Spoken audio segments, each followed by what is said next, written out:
Aksi pembusuran yang dilakukan para pelaku di Kompleks Pasar Batangase, Kecamatan Mandai, Kabupaten Maros, terekam kamera pemantau.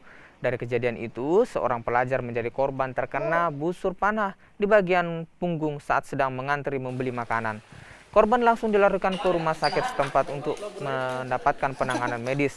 Tak butuh waktu lama, satuan tim Jatanras Polres Maros akhirnya menangkap 3 kawanan pelaku yang 1 diantaranya berstatus pelajar. Petugas juga mengamankan barang bukti berupa busur panah dan sepeda motor yang digunakan para pelaku. Diketahui para pelaku menjalankan aksinya hanya untuk membalas dendam, namun salah sasaran. Baik pelaku maupun korban tidak saling mengenal.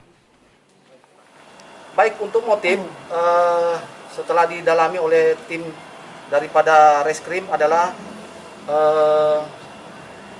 dendam lama, di mana pelaku ini melakukan aksinya itu tidak sesuai dengan sasaran atau salah sasaran.